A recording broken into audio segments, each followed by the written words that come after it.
Bharatiya Janata party के प्रदेश अध्यक्ष निर्वाचन की घोषणा और नवनिर्वाचित प्रदेश अध्यक्ष के स्वागत, राष्ट्रीय परिषद के लिए प्रदेश के 120 सदस्यों के निर्वाचन की घोषणा के लिए आयोजित आज के समारोह में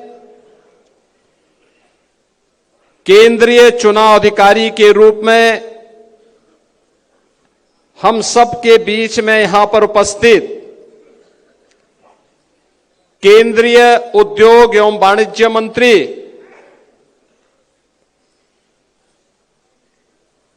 माननीय श्री पीयूष गोयल जी, भारतीय जनता पार्टी के नवनिर्वाचित प्रदेश अध्यक्ष केंद्रीय मंत्री श्री पंकज चौधरी जी, भारतीय जनता पार्टी के राष्ट्रीय चुनाव अधिकारी और उत्तर प्रदेश से ही राज्यसभा के माननीय सदस्य श्री के लक्ष्मण जी,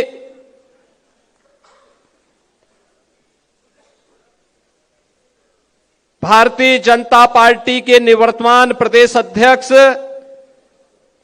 चौधरी भूपेंद्र सिंह जी, उत्तर प्रदेश सरकार में मंत्रिमंडल के मेरे वरिष्ठ सहयोगी उप मुख्यमंत्री द्वय श्री केशव प्रसाद मौर्य जी, श्री ब्रजेश पाठक जी, प्रदेश चुनाव अधिकारी डॉक्टर महेंद्र नाथ पांडे जी, राष्ट्रीय महामंत्री श्री अरुण सिंह जी, डॉक्टर राधा मोहन दास अग्रवाल जी, प्रदेश संगठन के महामंत्री माननीय श्री धर्मपाल जी, राष्ट्रीय उपाध्यक्ष और पूर्व प्रदेश अध्यक्ष डॉक्टर लक्ष्मीकांत वाजपेयी जी, राष्ट्रीय उपाध्यक्ष श्रीमती रेखा वर्मा जी, तारिक मंसूर जी, राष्ट्रीय मंत्री श्री सुरेंद्र नागर जी, केंद्रीय मंत्री श्री बीएल वर्मा जी, पूर्व प्रदेश अध्यक्षगण डॉक्टर रमापति राम त्रिपाठी जी, सूर्य प्रताप शाही जी, स्वतंत्र देव सिंह जी, भारतीय जनता पार्टी के सभी केंद्रीय और प्रदेश के साथ ही मंडल स्तर से जुड़े हुए सभी हमारे पदाधिकारीगण, प्रदेश के कोने कोने से आए हुए सभी उपस्थित बहन और भाइयों, मैं सबसे पहले नवनिर्वाचित प्रदेश अध्यक्ष के रूप में श्री पंकज चौधरी जी का आप सभी कार्यकर्ताओं की ओर से हृदय से स्वागत करता हूं, अभिनंदन करता हूं।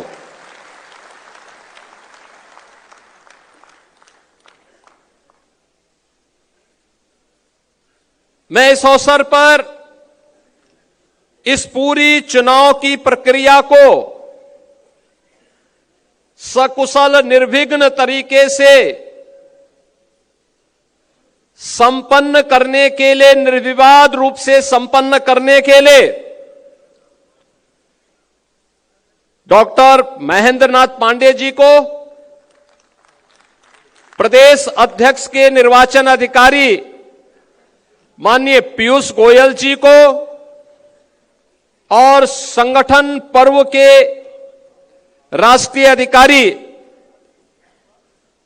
माननीय डॉक्टर के लक्ष्मण जी को हृदय से धन्यवाद देता हूं कि आज उत्तर प्रदेश के अंदर हमारे चुनाव की प्रक्रिया संपन्न हो रही है और एक अनुभवी कार्यकर्ता को उत्तर प्रदेश के प्रदेश अध्यक्ष का दायित्व मिलने के साथ ही उत्तर प्रदेश के अंदर अब नए गति के साथ सरकार और संगठन मिलकर के आदरणीय प्रधानमंत्री जी की मंशा के अनुरूप आगे बढ़ने के संकल्प के साथ बढ़ पाएगा। बहनों और भाइयों, मैं इस अवसर पर धन्यवाद दूंगा चौधरी भूपेंद्र सिंह जी को, जो पिछले 3.5 वर्ष से प्रदेश अध्यक्ष के रूप में अपने दायित्वों का निर्वहन करते हुए प्रदेश के अंदर हर एक उन कार्यक्रमों को गति प्रदान करने में अपना योगदान दे रहे थे। इस दौरान प्रदेश तमाम चुनौतियों का सामना करते हुए आगे बढ़ा और आज नवनिर्वाचित अध्यक्ष के चुनाव के साथ संगठन पर्व का यह दायित्व उत्तर प्रदेश के अंदर अपनी पूर्णाहुति की ओर अग्रसर हो चुका है। लेकिन नए दायित्व के कार्य हम सबके सामने नई चुनौती के साथ में है। आपने बदलते हुए भारत को देखा है। एक नए भारत का दर्शन हम में से हर व्यक्ति कर रहा है। 11 वर्ष में क्या भारत आज पूरी दुनिया का नजरिया भारत के प्रति और भारतवासियों के प्रति बदला है। जो लोग आज से 11 वर्ष पहले भारत को कमतर आंकने का प्रयास करते थे, हे दृश्य देखते थे, आज उन्हें भारत के अंदर विश्व नेतृत्व नजर आता है। आज उन्हें भारत पर गौरव की अनुभूति होती है। आज भारत वैश्विक संतुलन का कार्य कर रहा है और बिना रुके, बिना टिके, बिना झुके अपनी यात्रा को आगे बढ़ाने का कार्य कर रहा है। और ये हमारा सौभाग्य है, इस नए भारत को पिछले 11 वर्ष से अधिक समय से दुनिया के सबसे यशस्वी नेता आदरणीय प्रधानमंत्री के रूप में श्री नरेंद्र मोदी जी का नेतृत्व और मार्गदर्शन प्राप्त हो रहा है। उत्तर प्रदेश के अंदर पिछले 8-8.5 वर्ष के अंदर जो कुछ भी परिवर्तन हम करने में सफल हुए हैं, यह आदरणीय प्रधानमंत्री जी का मार्गदर्शन और नेतृत्व ही है। डबल इंजन सरकार की डबल स्पीड की ताकत है। एक एक कार्यकर्ता की मेहनत और परिश्रम का परिणाम है कि उत्तर प्रदेश के बारे में जो परसेप्शन था, उस परसेप्शन को हमने दूर किया। बीमारू राज्य के धब्बे से उत्तर प्रदेश को मुक्त करके रेवेन्यू सरप्लस स्टेट के रूप में उत्तर प्रदेश को दुनिया के सामने, देश के सामने स्थापित किया। आज उत्तर प्रदेश दंगा मुक्त है, माफिया मुक्त है, अपराध मुक्त है। आज उत्तर प्रदेश टूरिज्म का, इन्वेस्टमेंट का देश के बेहतरीन राज्यों में से अपने आप को एक साबित कर सकता है और बेधड़क उत्तर प्रदेश के अंदर उस प्रकार के निवेश आए हैं, आ रहे हैं। कोई कल्पना कर सकता है कि केवल उत्तर प्रदेश में इन 8.5 वर्ष में 9.25 लाख नौजवानों को सरकारी नौकरी बिना भेदभाव के प्राप्त हुई है। 1.5 करोड़ से अधिक नौजवानों को परंपरागत उद्यम में उन्हें नौकरी के साथ और रोजगार के साथ जोड़ने का और जो कार्य निवेश का, सुरक्षा और कानून के राज में बेहतर तरीके से आगे बढ़ा है। 15 लाख करोड़ रुपए से अधिक के निवेश की योजनाएं जमीनी धरातल पर उतरी हैं और 6 लाख से अधिक की परियोजनाएं हमारे पास वर्तमान में तैयार है, जिसका हमें ग्राउंड ब्रेकिंग की तैयारी करनी है, जिसको लेकर के हम आगे बढ़ रहे हैं। मैं इस अवसर पर केंद्रीय उद्योग और वाणिज्य मंत्री माननीय श्री पीयूष गोयल जी का हृदय से धन्यवाद करूंगा कि आदरणीय प्रधानमंत्री जी, आदरणीय रक्षा मंत्री जी, आदरणीय गृह मंत्री जी, आदरणीय राष्ट्रीय अध्यक्ष जी के नेतृत्व में प्रदेश के विकास की जिन योजनाओं को आगे बढ़ाने के लिए जब भी हमने माननीय पीयूष जी से सहयोग और समर्थन मांगा, वे देश के अंदर या दुनिया के अंदर कहीं भी रहे होंगे, उत्तर प्रदेश के प्रस्ताव को उन्होंने तत्काल कहा कि ये होना है। जैसे हमने कहा उत्तर प्रदेश के अंदर 1 डिस्ट्रिक्ट 1 प्रोडक्ट की योजना हम आगे बढ़ाए हैं। हमारे पास एक कमी है। उन्होंने कहा आप बताइए। मैंने कहा हमें एक पैकेजिंग इंस्टीट्यूट चाहिए। उन्होंने कहा आप घोषणा कर दीजिए, ये मान के चलिए कि हो गया। और बहनों और भाइयों, मुझे प्रसन्नता है बताते हुए, लखनऊ में भारत सरकार ने अपना पैकेजिंग इंस्टीट्यूट स्वीकृति ही नहीं किया, उसका सत्र भी प्रारंभ हो गया है। उत्तर प्रदेश अपने उद्यमियों के लिए उनकी प्रोडक्ट को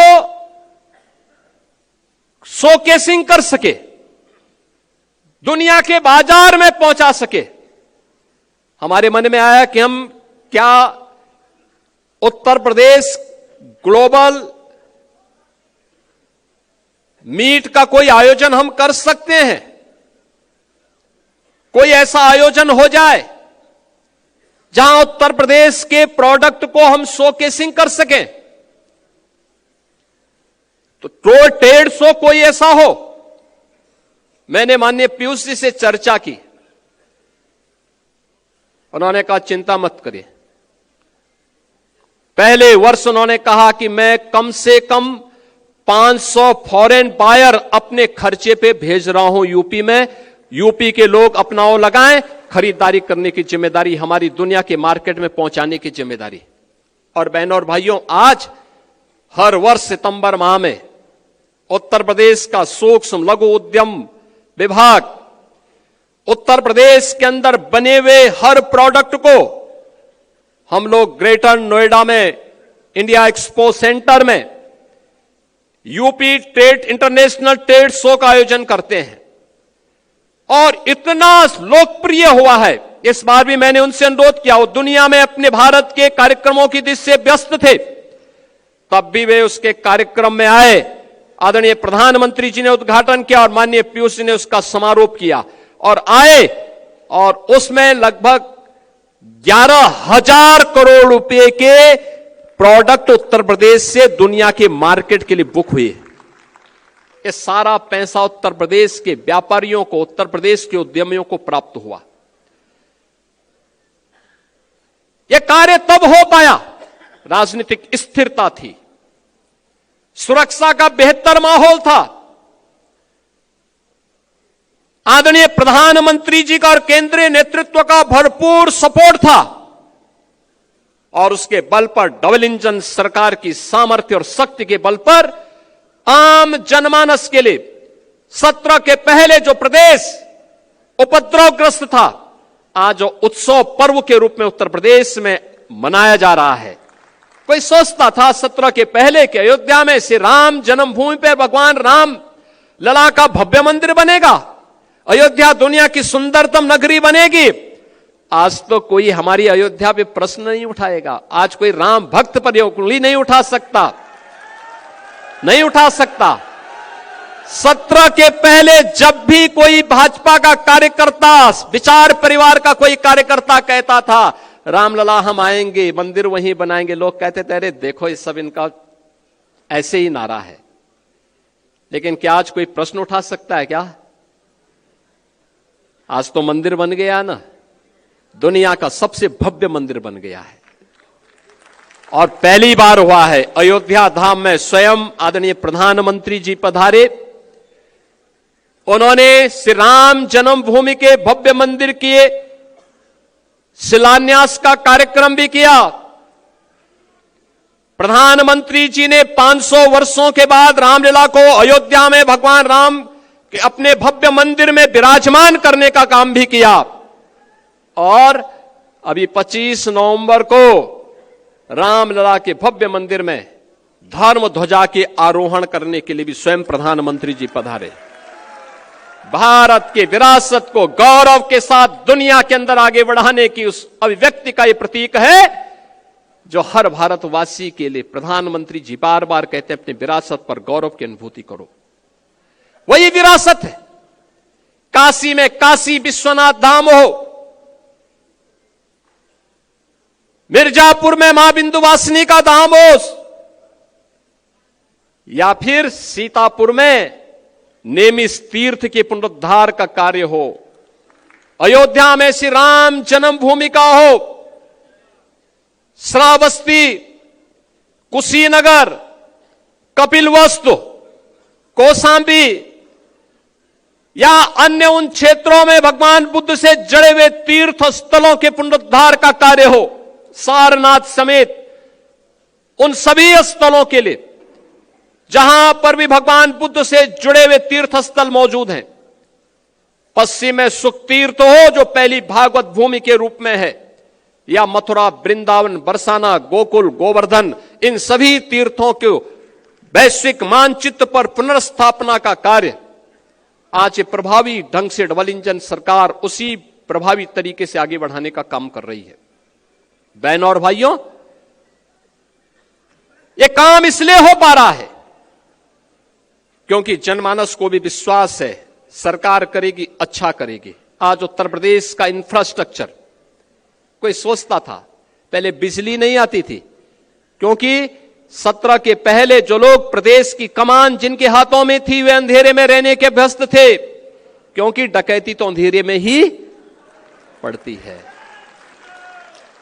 इसलिए बिजली नहीं दी जाती थी। हम लोग जब 17 में आए थे तो ऊर्जा मंत्री के रूप में पीयूष जी थे। पीयूष जी आए थे अप्रैल में, 2017 अप्रैल में। इन्होंने कहा कितनी बिजली मिलती है, पता लगा 3 से 4 घंटे। इन्होंने कहा नहीं, इसको आपको बढ़ाना पड़ेगा। हमने कहा हम 24 घंटे बिजली देना चाहते हैं।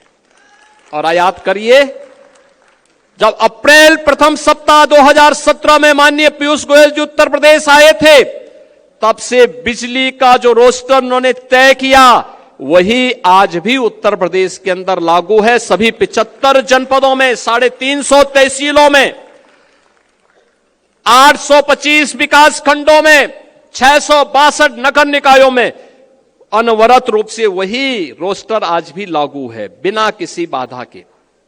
आज उत्तर प्रदेश इंफ्रास्ट्रक्चर का एक नया प्रदेश बना है। देश के अंदर कुल एक्सप्रेसवे का 55% शेयर उत्तर प्रदेश के पास, सबसे बड़ा रेल नेटवर्क उत्तर प्रदेश के पास, सबसे ज्यादा मेट्रो संचालित करने वाला राज्य उत्तर प्रदेश, सबसे ज्यादा एयरपोर्ट रखने वाला राज्य उत्तर प्रदेश, देश की पहली रैपिड रेल और देश का पहला वाटरवे भी आदरणीय प्रधानमंत्री जी ने उत्तर प्रदेश में ही प्रारंभ किया। और बहनों और भाइयों, उस उत्तर प्रदेश की इस नई यात्रा के लिए एक नए कैप्टन के रूप में पंकज जी हमारे सामने आ गए हैं, और साथ साथ अब हमें आगे की कार्यक्रम की यात्रा, जिसके बारे में यहां पर दोनों हमारे डिप्टी सीएम ने भी कहा, याद करना 27 की लड़ाई आपके सामने, विरोधी के पास इतनी ताकत नहीं है, लेकिन याद रखना विरोधी चाहे कैसे भी हो, उस विरोधी के छल और छद्म का जवाब देने के लिए आपके पास उतना ही सामर्थ्य होनी चाहिए, उतना ही शौर्य और उतना ही तेज भी होना चाहिए। और शौर्य और तेज के लिए आपको जगाने के लिए भी आज मैं इस मंच का उपयोग करना चाहूंगा। एक अवसर है आपके पास, और मैं अक्सर सुनता हूं, आपकी मेहनत में कोई संदेह नहीं, आपके पुरुषार्थ में भी किसी को संदेह नहीं है, आपके द्वारा किए जाने वाला परिश्रम में कोई संदेह नहीं है, लेकिन हमारी कहीं कहीं अति उदारता, सहिष्णुता और दूसरों पर विश्वास करने की प्रवृत्ति कभी कभी हमें धोखा दे देती है। ये किस रूप में? वर्तमान में भारत निर्वाचन आयोग के द्वारा एसआईआर की कार्रवाई हो रही है, चल रही है ना, सब जगह चल रही है ना, पूरे प्रदेश भर में, क्या नगर, क्या गांव, क्या बूथ, चाहे मंडल कुछ भी हो, है ना, सब लोग सहमत हैं ना? सभी लोग सहमत हैं ना? चल रहा है ना? और जब मैं आपसे पूछ दूंगा कि क्या उसकी क्या गति चल रही है, तो आप में से हर व्यक्ति बोलेगा कि हमारे यहां 98% हो गया, कोई बोलेगा 99% हो गया, कोई कहेगा हमने 100% कर लिया। यही तो बोलेंगे ना, लेकिन ये सच्चाई नहीं है। ये सच्चाई नहीं है। ये शुद्ध नियत से मतदाता सूची की शुद्धिकरण का और लोकतंत्र के सशक्तिकरण का एक बहुत अच्छा अवसर है। जो चुनाव के बाद अक्सर शिकायत होती है कि साहब मेरा नाम मतदाता सूची में नहीं है या मेरा बूथ 5 किलोमीटर दूर कर दिया गया था, उसका समाधान का एक अवसर है। और वो अवसर इसलिए मैं कह रहा हूं, उत्तर प्रदेश की आबादी है 25 करोड़। कितनी है? 25 करोड़। 25 करोड़ की आबादी में मतदाता सूची में नाम होने चाहिए कुल 64%। 64 से 65% लोग ऐसे होने चाहिए, ऐसे होंगे जो 18 वर्ष से ऊपर के होंगे। 18 वर्ष से ऊपर का हर वयस्क मतदाता जो उत्तर प्रदेश का निवासी है, वह मतदाता सूची में नाम उसका होना चाहिए। होना चाहिए कि नहीं होना चाहिए? यही है ना? अब 18 वर्ष से ऊपर का मतदाता सूची में नाम होना चाहिए, तो यह संख्या होनी चाहिए 16 करोड़।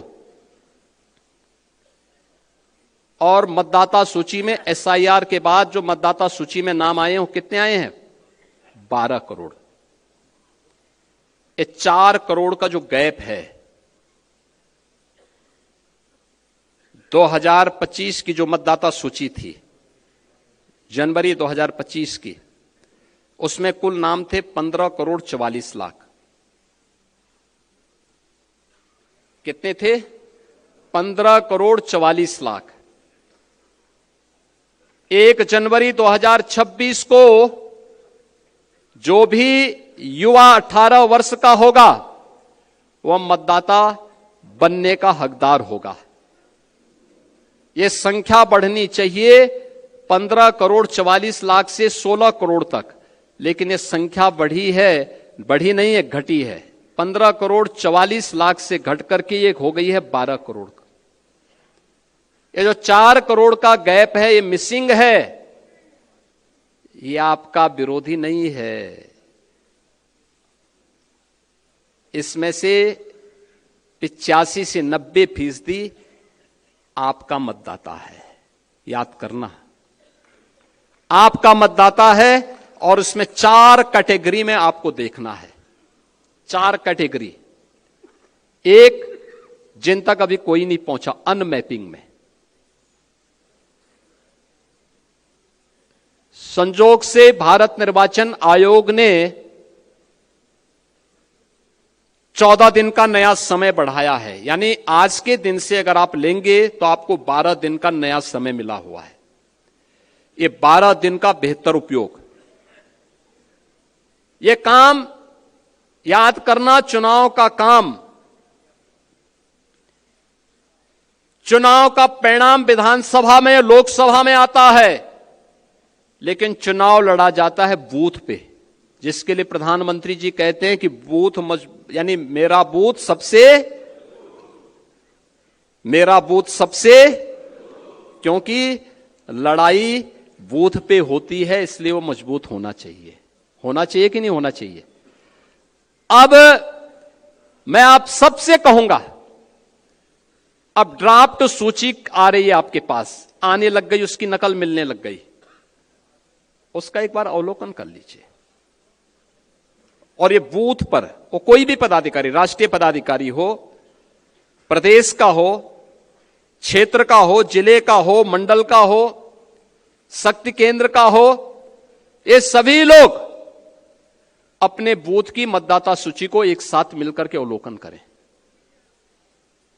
एक बूथ पे बहुत होंगे, 250 से लेकर 250 तक घर होंगे। आसानी से वहां का कार्यकर्ता ये देख सकता है कि कौन छूटा है, कौन फर्जी है, कौन मृतक है, कौन शिफ्टेड है, और कौन यहां से जा चुका है, ये सब कुछ जानकारी ले सकते हैं। 4 कॉलम आपको मिलेंगे इसमें, एक अनलैपिंग का, एक मृतक का, एक अनुपस्थित यानी एब्सेंट का, और एक शिफ्टेड का। कौन शिफ्ट हो चुका है इसकी भी सूची होगी। उन नामों को अवलोकन कर लीजिए।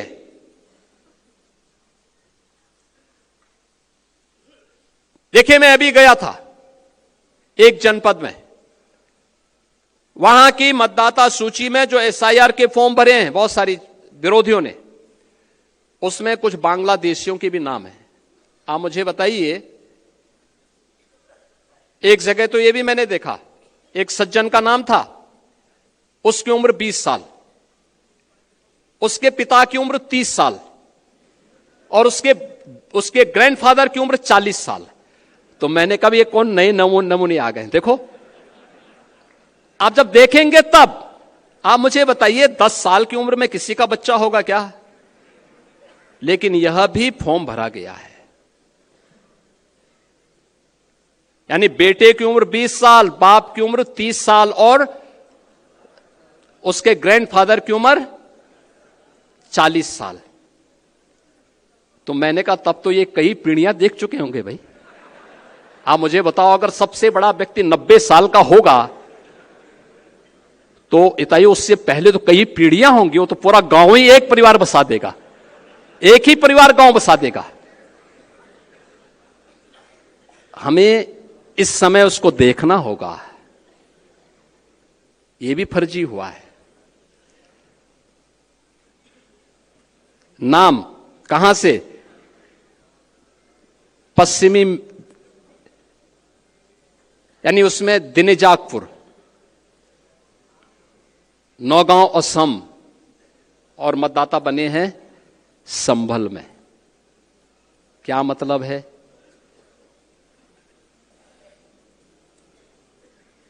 ये अवसर है इस सब फर्जी नाम के लिए आपत्ति करना। हर बूथ से आपत्ति दर्ज होनी चाहिए फर्जी नामों के लिए। जो छूट गए हैं एसआईआर के लिए 12 दिन का समय अभी बाकी है। जो नए नाम भरने हैं उसके लिए भी आपके पास समय है। जिनके नाम काटने हैं उनके लिए समय है। और इस समय उन फटाफट भरवाइए, आपत्ति करिए।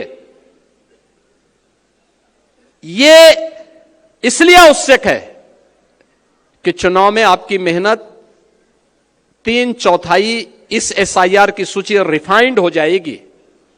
3/4 मेहनत आपकी पूरी हो गई, तब केवल 1/4 मेहनत आपको विधानसभा चुनाव में करना होगा। और धड़ल्ले के साथ 3/4 सीट भारतीय जनता पार्टी और गठबंधन के प्रत्याशी उत्तर प्रदेश में जीतेंगे, कोई संदेह इसमें नहीं होना चाहिए। लेकिन मेहनत आज करनी पड़ेगी, आज मेहनत करनी पड़ेगी। और इसके लिए मैं आप सबका आह्वान करूंगा। आज आपको यहां पर विशेष रूप से बुलाया गया है कि नए नवनिर्वाचित प्रदेश अध्यक्ष जी के स्वागत में और आपका परिचय हो जाए। नवनिर्वाचित प्रदेश अध्यक्ष जी हर जिले में जाएंगे, हर जिले में उनका कार्यक्रम लगेगा, हर जिले में आप स्वागत अपने जिले में करेंगे। आपको दिल्ली जाने की आवश्यकता नहीं, आपको गोरखपुर या महाराजगंज जाने की आवश्यकता नहीं। आपको अपने बूथ को संभालने की आवश्यकता है अगले 1 महीने के लिए। अपना बूथ, मेरा बूथ सबसे मजबूत। 25 दिसंबर पूर्व प्रधानमंत्री श्रद्धेय अटल बिहारी वाजपेयी जी की जन्म शताब्दी का कार्यक्रम है। और यह कार्यक्रम उत्तर प्रदेश की राजधानी लखनऊ के साथ साथ हर एक बूथ पर भी पार्टी के द्वारा आयोजित होगा। इस कार्यक्रम को बूथ स्तर पर भी एक आयोजन के साथ ही, और आदरणीय प्रधानमंत्री जी का जो कार्यक्रम लखनऊ में इस डबल इंजन सरकार ने एक राष्ट्रीय प्रेरणा स्थल बनाया है, जिसमें भारतीय जनसंघ के संस्थापक अध्यक्ष डॉक्टर श्यामा प्रसाद मुखर्जी जी, पंडित दीनदयाल उपाध्याय जी और सरदेव अटल बिहारी वाजपेयी जी की 65 फुट ऊंची कांस्य प्रतिमाओं को स्थापित करते हुए एक उनका डिजिटल म्यूजियम के रूप में भारतीय जनसंघ से लेकर के भारतीय जनता पार्टी में आदरणीय प्रधानमंत्री जी के नेतृत्व में नए भारत की यात्रा के साथ जोड़ते हुए म्यूजियम बनाया गया है। इन सभी का उद्घाटन का कार्यक्रम और एक बड़ी रैली का आयोजन लखनऊ में होगा। उसके लिए संगठन अलग से बैठक करेगा, व्यवस्था बनाएगा।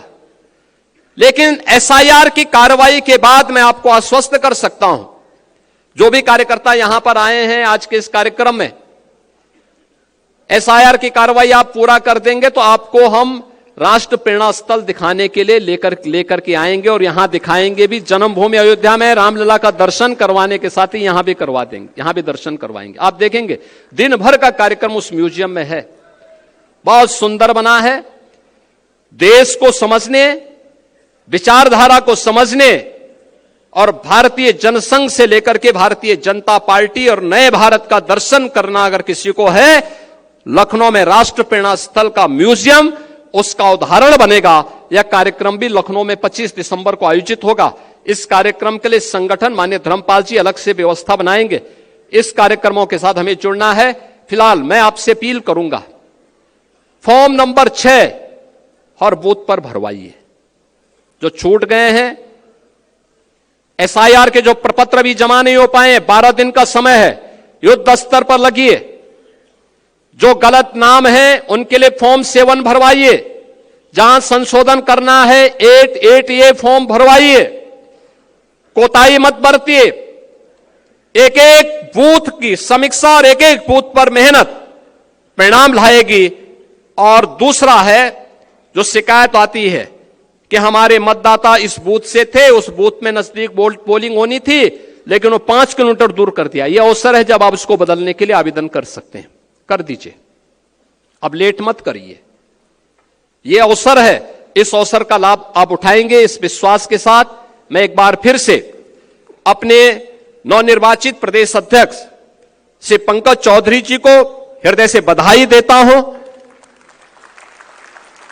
इस निर्वाचन की प्रक्रिया को शांतिपूर्ण तरीके से संपन्न करने के लिए माननीय पीयूष गोयल जी का, माननीय डॉक्टर के लक्ष्मण जी का, डॉक्टर महेंद्र नाथ पांडे जी का हृदय से मैं धन्यवाद करता हूं। आप सभी कार्यकर्ता इतनी सुबह, इतनी भारी संख्या में, जितने लोग इस सभागार में हैं, इससे दुगनी संख्या में लोग बाहर हैं। आप सभी आए हैं। आप सबका भी मैं हृदय से अभिनंदन करता हूं। आप सबके प्रति अपनी शुभकामनाएं देते हुए अपनी वाणी को विराम देता हूं।